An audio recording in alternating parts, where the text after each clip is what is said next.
Hello, നമ്മൾ കഴിഞ്ഞ ദിവസം പറഞ്ഞു നിർത്തിയത് classification of elements and periodicity and properties എന്ന് പറയുന്ന ചാപ്റ്ററിൽ നിയമങ്ങളെ കുറിച്ചാണ് ഞാൻ പറഞ്ഞത്.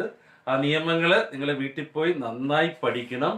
ആ നിയമങ്ങൾക്ക് മെറിറ്റ്സും ഡീമെറിറ്റ്സ് ഒക്കെ ഉണ്ടായിരുന്നു. അത് നന്നായി നിങ്ങൾ പഠിക്കുക.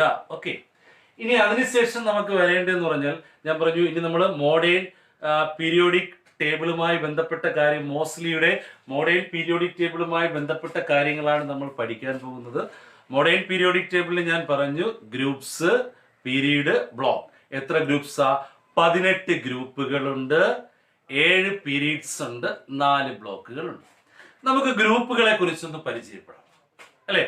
18 ഗ്രൂപ്പുകൾ ഉള്ളതില് ഫസ്റ്റ് ഗ്രൂപ്പിന്റെ പേരെന്താണ്? നമ്മൾ കുഞ്ഞു ക്ലാസ്സിലെ പഠിച്ചിട്ടുണ്ട്. എന്താണ് അതിന് പറയുന്ന പേര്?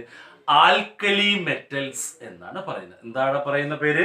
അപ്പൊ ഫസ്റ്റ് ഗ്രൂപ്പിന്റെ പേര് മറക്കരുത്, ആൽക്കലി മെറ്റൽസ്. അപ്പൊ സെക്കൻഡ് ഗ്രൂപ്പിന് പറയുന്ന പേര് ആൽക്കലൈൻ എർത്ത് മെറ്റൽസ്. അപ്പൊ ഫസ്റ്റ് ഗ്രൂപ്പിന്റെ പേര് എന്താ? Alkali metals. സെക്കൻഡ് ഗ്രൂപ്പ് ഏതാ? Alkaline earth metals. 3 മുതൽ 12 വരെയുള്ള ഗ്രൂപ്പിനെ നമ്മൾ എന്ത് പേരിൽ അറിയപ്പെടുന്ന?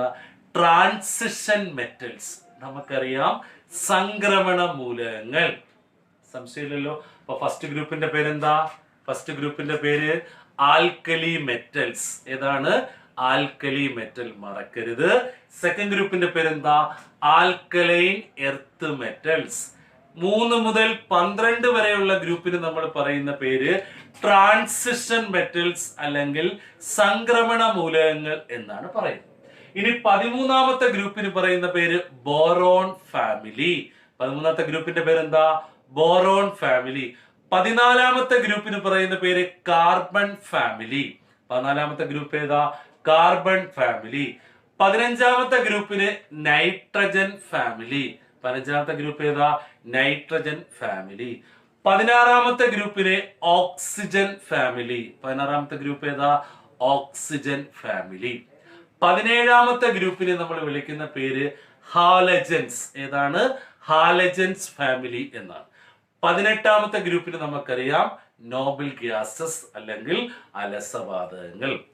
അപ്പൊ 1 മുതൽ 18 വരെയുള്ള ഗ്രൂപ്പുകളുടെ പേരുകൾ നന്നായി പഠിക്കുക. ഫസ്റ്റ് ഗ്രൂപ്പിന്റെ പേരെന്താ? ഒരിക്കൽ കൂടെ പറയാം, ആൽക്കലി മെറ്റൽസ്. എന്താണ് പറയുന്ന പേര്? Alkali metals. സെക്കൻഡ് ഗ്രൂപ്പിന്റെ പേരെന്താ? Alkaline earth metals. എന്താണ്? Alkaline earth metal. 3 മുതൽ 12 വരെയുള്ള ഗ്രൂപ്പിനെ നമ്മൾ പറയുന്ന പേര് ട്രാൻസിഷൻ മെറ്റൽസ് എന്നാണ്. എന്താ പറയുന്ന പേര്? Transition metals. ഓക്കെ, അതിനുശേഷം 13ാമത്തെ ഗ്രൂപ്പിന് പറയുന്ന പേര് ബോറോൺ ഫാമിലി എന്നാണ്. എന്താ പറയുന്ന പേര്? Boron family. 14ാമത്തെ ഗ്രൂപ്പിന് നമ്മൾ പറയുന്ന പേരെന്താ? Carbon family. 15ാമത്തെ ഗ്രൂപ്പാണ് എന്ന് പറയുന്നത് ഓക്സിജൻ ഫാമിലി. 15 ഏതാ? Nitrogen family. 16 ആണ് എന്ന് പറയുന്നത് ഓക്സിജൻ ഫാമിലി. 17 ആണ് ഹാലജൻസ്. 18 ഏതാ? നോബൽ ഗ്യാസസ് അല്ലെങ്കിൽ ഇനർട്ട് ഗ്യാസസ്. അപ്പൊ 1 മുതൽ 18 വരെയുള്ള ഗ്രൂപ്പുകളുടെ പേരുകൾ ഞാൻ പറഞ്ഞു, ഓർത്ത് വെക്കുക. ഇനി ഞാൻ പറയുന്നു, പീരിയോഡിക് ടേബിളിൽ ഞാൻ പറഞ്ഞു 118ഓളം മൂലകങ്ങൾ കണ്ടുപിടിക്കപ്പെട്ടിട്ടുണ്ട്. ഓക്കെ, അതിൽ 92 എലമെന്റ്സുകൾ എന്ന് പറയുന്നത് നാച്ചുറൽ ആയിട്ടുള്ള എലമെന്റ്സുകളാണ്. ഈ 92ന് ശേഷം വരുന്ന, ശ്രദ്ധിക്കണം, 92ന് ശേഷം വരുന്ന മാൻമെയ്ഡ് എലമെന്റ്സുകൾക്ക് പറയുന്ന ഒരു പേരുണ്ട്, ട്രാൻസ് യുറാനിക് എലമെന്റ്സ് എന്നാണ് പറയുന്നത്. എക്സാമിന് ചോദിക്കും. ആഫ്റ്റർ യുറേനിയം അല്ലെ, യുറേനിയത്തിന് ശേഷം വരുന്ന മനുഷ്യനിർമ്മിതമായിട്ടുള്ള എലമെന്റ്സുകളെ വിളിക്കുന്ന പേരാണ് ട്രാൻസ് യുറാനിക് എലമെന്റ്സ് എന്നാണ് പറയുന്നത്. അപ്പൊ പഠിച്ചു വെക്കാനുള്ളത് എന്താണ് ട്രാൻസ് യുറാനിക് എലമെന്റ്സ് എന്ന് ചോദിച്ചു കഴിഞ്ഞാൽ the elements after uraniums are called എന്താ? Transuranic elements. അപ്പൊ പഠിക്കാനുള്ളത് ഞാൻ പറഞ്ഞു, പീരിയോഡിക് ടേബിളില് 118 മൂലകങ്ങൾ ഉണ്ട്. അതിൽ 92 എലമെന്റ്സ് എന്ന് പറയുന്നത് നാച്ചുറൽ ആയിട്ടുള്ള എലമെന്റ്സുകളാണ്. 92ന് ശേഷം വരുന്ന മനുഷ്യനിർമ്മിതമായിട്ടുള്ള മൂലകങ്ങൾക്ക് വിളിക്കുന്ന പേര് മറക്കരുത്, എക്സാമിന് ചോദിക്കും. എന്താണ് അതിന്റെ പേര്? ട്രാൻസ് യുറാനിക് എലമെന്റ്സ് എന്നാണ്. അപ്പൊ ഗ്രൂപ്പുകൾ 1 മുതൽ 18 വരെയുള്ള ഗ്രൂപ്പുകൾ ഞാൻ പറഞ്ഞു. ആ ഗ്രൂപ്പിന്റെ പേരുകൾ എല്ലാം ഞാൻ പറഞ്ഞു. അതിനുശേഷം പറഞ്ഞ ട്രാൻസ് യുറാനിക് എലമെന്റ്സ് ആണ്. ഇനി നമുക്ക് ബ്ലോക്കുകളെ കുറിച്ച് നോക്കാം. ഞാൻ പറഞ്ഞു 4 പ്രധാനപ്പെട്ട ബ്ലോക്കുകളാണുള്ളത്. ഏതൊക്കെയാണ്? എസ് ബ്ലോക്ക് എലമെന്റ്സ് ഉണ്ട്, പി ബ്ലോക്ക് എലമെന്റ്സ് ഉണ്ട്, ഡി ബ്ലോക്ക് എലമെന്റ്സ് ഉണ്ട്, എഫ് ബ്ലോക്ക് എലമെന്റ്. അപ്പൊ 4 പ്രധാനപ്പെട്ട ബ്ലോക്കുകൾ ഏതൊക്കെയാണ്?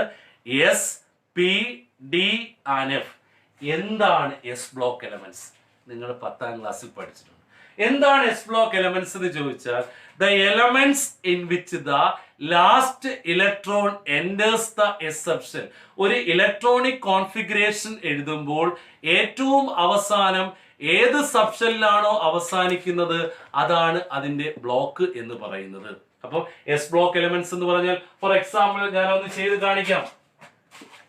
Sodium atomic number 11. ഓക്കെ, ഇത് ഏത് ബ്ലോക്ക് ആണ് നമുക്ക് നോക്കാം. ഇതിന്റെ സബ്ഷെൽ കോൺഫിഗറേഷൻ എഴുതുക.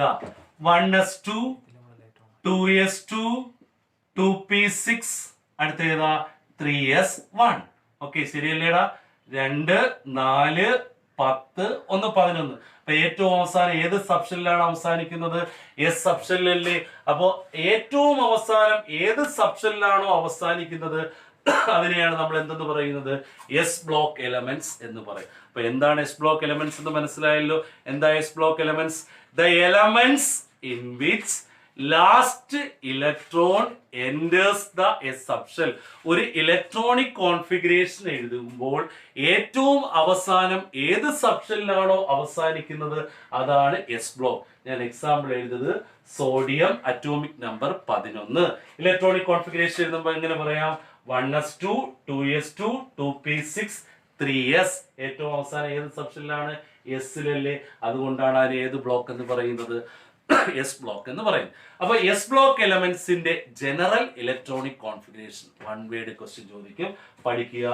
NS1 or NS2. ഏതാണ് എസ് ബ്ലോക്ക് എന്ന് പറയുന്ന ഫസ്റ്റ് ഗ്രൂപ്പിലും സെക്കൻഡ് ഗ്രൂപ്പിലും കൂടെ ചേർന്നിട്ടുള്ള ഏതാണ് എന്ന് പറയുന്ന എസ് ബ്ലോക്ക് എലമെന്റ്സ്. അതിന്റെ ജനറൽ ഇലക്ട്രോണിക് കോൺഫിഗറേഷൻ ഏതാ? NS1 or NS2. സംശയമില്ലല്ലോ. അപ്പൊ എന്താണ് എസ് ബ്ലോക്ക് എന്ന് ചോദിക്കാം. എസ് ബ്ലോക്ക് എന്ന് പറയുന്നത് ആൽക്കലി മെറ്റൽസും ആൽക്കലൈൻ എർത്ത് മെറ്റൽസും കൂടെ ചേരുന്നതാണ് ഏത് ബ്ലോക്ക് എന്ന് പറയുന്നത്? എസ് ബ്ലോക്ക് എലമെന്റ്സ് എന്ന് പറയുന്നത്. അപ്പൊ എസ് ബ്ലോക്കിന്റെ ജനറൽ ഇലക്ട്രോണിക് കോൺഫിഗറേഷൻ ഏതാ?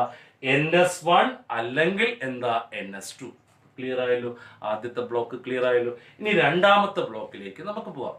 എന്താണ് പി ബ്ലോക്ക് എലമെന്റ്സ് എന്ന് ചോദിച്ചാൽ നമ്മൾ നേരത്തെ പറഞ്ഞതുപോലെ തന്നെ എന്താ? The elements in which last electron enters the P subshell. അല്ലെ, നമ്മൾ ഇലക്ട്രോണിക് കോൺഫിഗറേഷൻ എഴുതുമ്പോൾ ഏറ്റവും അവസാനം ഏത് സബ്ഷെല്ലിൽ പിയിലാണ് അവസാനിക്കുന്നതെങ്കിൽ അതിനെ നമ്മൾ എന്ത് പേരിൽ അറിയപ്പെടുന്നു? പി ബ്ലോക്ക് എലമെന്റ്സ് എന്ന്. നമ്മൾ ശ്രദ്ധിക്കാനുള്ളത് പി ബ്ലോക്ക് എലമെന്റ്സ് നമ്മളെ പീരിയോഡിക് ടേബിളിൽ 13 മുതൽ 18 ഗ്രൂപ്പ് വരെയാണ് പി ബ്ലോക്ക് എലമെന്റ്സ് കാണപ്പെടുന്നത്. ഓർത്ത് വെക്കേണ്ടത് പി ബ്ലോക്ക് എലമെന്റ്സ് ഗ്രൂപ്പിൽ ഏത് മുതൽ ഏത് വരെയാണ്? 13 മുതൽ 18 വരെയുള്ള ഗ്രൂപ്പുകളിലാണ് ഏത് ബ്ലോക്ക് കാണപ്പെടുന്നത്? പി ബ്ലോക്ക് എലമെന്റ്സ് കാണപ്പെടുന്നത്. അതിന്റെ ജനറൽ ഇലക്ട്രോണിക് കോൺഫിഗറേഷൻ മറക്കരുത്. NS2 NP1 to 6. എന്താണ്? പി ബ്ലോക്ക് എലമെന്റ്സിന്റെ ജനറൽ ഇലക്ട്രോണിക് കോൺഫിഗറേഷൻ ആണ് NS2 NP1 to 6. ഓക്കെ, അപ്പൊ 2 ബ്ലോക്കുകൾ ഞാൻ പറഞ്ഞു, എസ് ബ്ലോക്കും പി ബ്ലോക്ക്. എസ് ബ്ലോക്ക് ഏതൊക്കെയാണ്? ആൽക്കലി മെറ്റൽസും ആൽക്കലൈൻ എർത്ത് മെറ്റൽസും. പി ബ്ലോക്ക് ഏതാണ്? 13 മുതൽ 18 വരെയുള്ള. ഓക്കെ, ഇനി ഡി ബ്ലോക്ക് എലമെന്റ്സ് നമ്മൾ പീരിയോഡിക് ടേബിൾ നോക്കുകയാണെങ്കിൽ അതിനെ ട്രാൻസിഷൻ മെറ്റൽസ് അല്ലെങ്കിൽ സംക്രമണ മൂലകങ്ങൾ എന്നാണ് പറയുന്നത്. ഡി ബ്ലോക്ക് എലമെന്റ്സ് എന്താണെന്ന് നിങ്ങൾക്ക് തന്നെ അറിയാം. എന്താ? The elements in which the last electron enters the ഏത് സബ്ഷെൽ? D subshell. നമ്മൾ നേരത്തെ എഴുതിയതുപോലെ തന്നെ അവസാനം ഏത് സബ്ഷെല്ലിൽ വന്ന് നിൽക്കണം? ഡി സബ്ഷെല്ലാണ് വന്ന് നിൽക്കുന്നതെങ്കിൽ അതിനെ ഏത് ബ്ലോക്ക് എന്നാണ് പറയുന്നത്? ഡി ബ്ലോക്ക് എന്നാണ് പറയുന്നത്. ഡി ബ്ലോക്ക് എവിടെയാണ് പീരിയോഡിക് ടേബിളിൽ നമുക്ക് കാണാൻ സാധിക്കുന്നത്?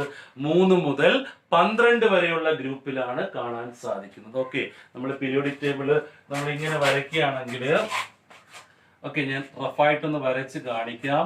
നമ്മൾ ഇങ്ങനെ നോക്കുകയാണെങ്കിൽ നോക്കുക, ഇവിടെ ആൽക്കലി മെറ്റൽസ്, ഇവിടെയാണ് ആരെ കാണപ്പെടുന്നത്?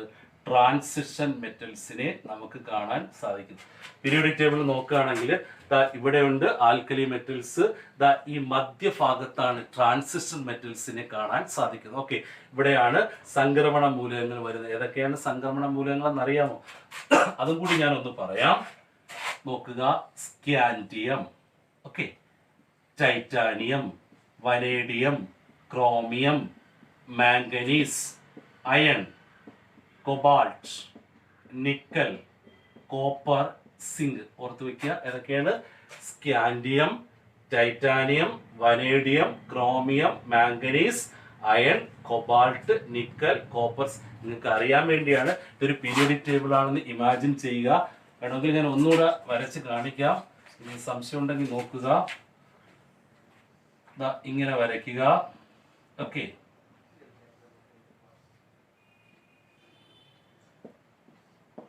ഇവിടെ മറ്റു സാധനങ്ങളൊക്കെ ഉണ്ട്. ഇവിടെ ആരാണ് കാണപ്പെടുന്നത്? Transition metals. ഇവിടെ ആൽക്കലി, ഇവിടെ ആൽക്കലി എർത്ത് മെറ്റൽസ്, ഇവിടെ ട്രാൻസിഷൻ മെറ്റൽസ്.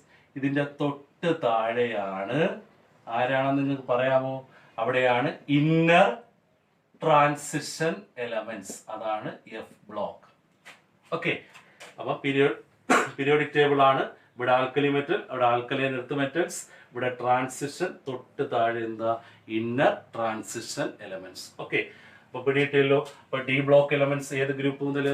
3 മുതൽ 12 വരെയുള്ള ഗ്രൂപ്പുകളിലാണ് ഡി ബ്ലോക്ക് എലമെന്റ്സിനെ കാണാൻ പറ്റുന്നത്. അതിന്റെ ജനറൽ ഇലക്ട്രോണിക് കോൺഫിഗറേഷൻ നോക്കുക, പഠിച്ചു വെച്ചോളണം. n-1 to d. എന്താണ്ടാ? n-1 to d. ഡിയുടെ മുകളിൽ എന്താ? 1 to 10 ns1. അപ്പൊ ഡി ബ്ലോക്ക് എലമെന്റ്സിന്റെ ജനറൽ ഇലക്ട്രോണിക് കോൺഫിഗറേഷൻ പഠിക്കണം. എന്താ? n-1 to d, 1 to 10 ns1. Okay, അടുത്ത last one F block elements ആണ്. ഞാൻ കാണിച്ചു തന്നു. പീരിയോഡിക് ടേബിളിന്റെ അടിഭാഗത്തായിട്ടാണ് നമുക്ക് ആരെ കാണാൻ സാധിക്കുന്നത്? ഇന്നർ ട്രാൻസിഷൻ എലമെന്റ്സിനെ കാണാൻ സാധിക്കുന്നത്. അപ്പൊ ഇന്നർ ട്രാൻസിഷൻ എലമെന്റ്സിന് ഒരു പ്രത്യേകതയുണ്ട്. അതിനെ 2ആയി ക്ലാസിഫൈ ചെയ്യാം. ഓർത്ത് വെക്കണം. ഇനി നമുക്ക് പഠിക്കാനുണ്ട് ലാന്തനൈറ്റ്സ് ആൻഡ് ആക്ടിനൈറ്റ്സ്. നിങ്ങൾ 10ൽ പഠിച്ചു കാണും. ഇന്നർ ട്രാൻസിഷൻ എലമെന്റ്സിനെ എത്രയായിട്ടാണ് ക്ലാസിഫൈ ചെയ്യുന്നത്? 2 ക്ലാസിഫിക്കേഷൻ ആണ്. ഏതൊക്കെയാണ്? Lanthanides and actinides. അത് ഓർത്ത് വെച്ചാൽ മതി. നമ്മൾ അടുത്ത ക്ലാസ്സിൽ അതിനെ കുറിച്ചൊക്കെ പറയും. അപ്പൊ എഫ് ബ്ലോക്ക് എലമെന്റ്സ് എന്താണെന്ന് നിങ്ങൾക്ക് അറിയാമല്ലോ. എന്താ F block elements? The elements in which the last electron enters the F subshell. Electronic configuration എഴുതുമ്പോൾ ഏത് സബ്ഷെല്ലിൽ അവസാനിക്കണം? എഫ് സബ്ഷെല്ലിൽ അവസാനിക്കുകയാണെങ്കിൽ അതിനെന്താ? F block elements. അതിന്റെ ജനറൽ ഇലക്ട്രോണിക് കോൺഫിഗറേഷൻ നന്നായിട്ട് ശ്രദ്ധിക്കുക. n-2 മറക്കരുത്. n-2 into F. മുകളിൽ എന്താ? 1 to 14, 1 മുതൽ 14 വരെ. n-1 to d, 0 to 1, ns2. ഒരു വലിയ ജനറൽ ഇലക്ട്രോണിക് കോൺഫിഗറേഷൻ ആണ്, മറക്കരുത്. എന്താ? n-2 into F, 1 to 14, n-1 to d, 0 to 1, ns2. അപ്പൊ 4 ബ്ലോക്കുകളാണുള്ളത്. ശ്രദ്ധിക്കുക. ഞാൻ 18 ഗ്രൂപ്പുകളുടെയും പേരുകൾ പറഞ്ഞു, മറക്കരുത്. ഇനി 4 ബ്ലോക്കുകൾ ഏതൊക്കെയാണ്? S block, P block, D block, F block. S ബ്ലോക്കിന് ഞാൻ ഉദാഹരണം സഹിതം ഞാൻ പറഞ്ഞു തന്നു. ബാക്കി നമുക്ക് ഏത് വേണമെങ്കിലും നമുക്ക് എഴുതി നോക്കാൻ പറ്റും. ഏറ്റവും അവസാനം ഏത് സബ്ഷെല്ലിൽ അവസാനിക്കുകയാണോ അതാണ് അതിന്റെ ബ്ലോക്ക്. നമ്മൾ ശ്രദ്ധിക്കാനുള്ളത് ഇതിന്റെ ജനറൽ ഇലക്ട്രോണിക് കോൺഫിഗറേഷൻസ് എല്ലാം പഠിച്ചു വെച്ചേക്കണം. ഇതൊക്കെ 1 വേർഡ് ചോദിക്കാൻ സാധ്യതയുള്ളത്. മിക്കവാറും ചോദിക്കും ആൽക്കലി മെറ്റൽസിന്റെ general electronic configuration dash. Okay, alkali മെറ്റൽസിന്റെ ജനറൽ ഇലക്ട്രോണിക് കോൺഫിഗറേഷൻ ഏതാ? ns1 അല്ലെങ്കിൽ ns2. ആൽക്കലി മെറ്റൽസ് എന്ന് പറഞ്ഞാൽ ആൽക്കലി മെറ്റൽസും ആൽക്കലൈൻ എർത്ത് മെറ്റൽസും ഏത് ബ്ലോക്കിലാണ് കാണപ്പെടുന്നത്? എസ് ബ്ലോക്കിലാണ് കാണപ്പെടുന്നത്. അത് ഓർത്ത് വെക്കേണ്ടതാണ്. ഓക്കെ, അതുപോലെ തന്നെ ആൽക്കലി മെറ്റൽസ് ഹൈലി റിയാക്റ്റീവ് ആണ്. അല്ലെങ്കിൽ സോഡിയവും പൊട്ടാസ്യവും കെറോസിലാണ് സൂക്ഷിക്കുന്നത്. അപ്പൊ ആൽക്കലി മെറ്റൽസ് ഏതാണെന്ന് അറിയാമല്ലോ. Lithium, sodium, potassium, rubidium, caesium, francium. ഇതാണ് ആൽക്കലി മെറ്റൽസ്. അതിൽ സോഡിയവും പൊട്ടാസ്യവും കെറോസിൽ സൂക്ഷിക്കാനുള്ള കാരണം എന്ത്? സോഡിയവും പൊട്ടാസ്യവും മണ്ണെണ്ണയിലാണ് സൂക്ഷിക്കുന്നത്. അതിന്റെ കാരണം ഈ രണ്ട് എലമെന്റ്സും ഹൈലി റിയാക്റ്റീവ് ആയതുകൊണ്ടാണ് എവിടെ സൂക്ഷിക്കുന്നത്? സോഡിയവും പൊട്ടാസ്യവും കെറോസിൽ സൂക്ഷിക്കുന്നത്. അതൊന്ന് ആലോചിച്ച് വെക്കുക, ചിലപ്പോൾ എക്സാമിന് ചോദിക്കാൻ സാധ്യതയുണ്ട്. സോഡിയവും പൊട്ടാസ്യവും കെറോസിലാണ് സൂക്ഷിക്കുന്ന കാരണം സിമ്പിൾ എന്താണ്? അത് ഹൈലി റിയാക്റ്റീവ് ആയതുകൊണ്ടാണ് ഈ രണ്ട് എലമെന്റ്സുകളും എവിടെ സൂക്ഷിക്കുന്നത്? കെറോസിൽ സൂക്ഷിക്കുന്നത്. അപ്പൊ ഇത്രയും കാര്യങ്ങൾ നോക്കുക. ഞാൻ ഇന്ന് പറഞ്ഞ കാര്യങ്ങൾ ഗ്രൂപ്പിനെ കുറിച്ചാണ് പറഞ്ഞത്. 18 ഗ്രൂപ്പുകൾ ഞാൻ കൃത്യമായിട്ട് അതിന്റെ പേരുകൾ പറഞ്ഞു തന്നു. 4 ബ്ലോക്കുകളെ കുറിച്ച് ഞാൻ പറഞ്ഞു. ഈ 4 ബ്ലോക്കുകളിലും ഉള്ള ജനറൽ ഇലക്ട്രോണിക് കോൺഫിഗറേഷനും ഓരോ ബ്ലോക്കുകളും എന്താണെന്ന് ഞാൻ പറഞ്ഞു. നിങ്ങൾ ശ്രദ്ധിക്കാനുള്ളത് ഇതിന്റെ ജനറൽ ഇലക്ട്രോണിക് കോൺഫിഗറേഷൻ നന്നായിട്ട് എഫ് ബ്ലോക്ക് ഒരിക്കൽ കൂടെ ഞാൻ പറയാം, സംശയം വരാൻ സാധ്യതയുള്ളതാണ്. എഫ് ബ്ലോക്ക് ഏതാ? n-2 into f 1 to 14, n-1 to d 0 to 1, ns2. Clear ആയല്ലോ? ഇത് നന്നായിട്ട് നോക്കി വെക്കണം. ഞാനൊരു പീരിയോഡിക് ടേബിളിന്റെ കാര്യങ്ങൾ ഞാൻ വരച്ചിട്ടുണ്ട്. ഇവിടെ ട്രാൻസിഷൻ മെറ്റലും തൊട്ട് താഴെ ആരാ കാണപ്പെടുന്നത്? ഇന്നർ ട്രാൻസിഷൻ മെറ്റൽസ് രണ്ടായിട്ട് ക്ലാസിഫൈ ചെയ്യുന്നു. ഇന്നർ ട്രാൻസിഷൻ മെറ്റൽസിനെയാണ് എന്തെന്ന് പറയുന്നത്? എഫ് ബ്ലോക്ക് എലമെന്റ്സ് എന്ന് പറയുന്നത് മറക്കരുത്. ട്രാൻസിഷൻ മെറ്റൽസ് ഡി ബ്ലോക്കും ഇന്നർ ട്രാൻസിഷൻ മെറ്റൽസ് ആരാ? എഫ് ബ്ലോക്ക് എലമെന്റ്സുമാണ്. അതിനെ രണ്ടായി ക്ലാസിഫൈ ചെയ്യുന്നു. ഏതൊക്കെയാണ്? ലാന്തനൈറ്റ്സും ആക്ടിനൈറ്റ്സും. ഓക്കെ, അപ്പൊ ഇത്രയും നിങ്ങൾ നന്നായി കണ്ടിട്ട് നിങ്ങൾ മെയിൻ ആയിട്ട് നോക്കാനുള്ളത് ഇതിന്റെ ജനറൽ ഇലക്ട്രോണിക് കോൺഫിഗറേഷൻ എല്ലാം നോട്ട് ചെയ്ത് വെക്കണം. ഓക്കെ, ക്ലിയർ ആയല്ലോ? ns2 np1 ആണ്. ഓക്കെ, ക്ലിയർ ആയല്ലോ? Okay, thank you.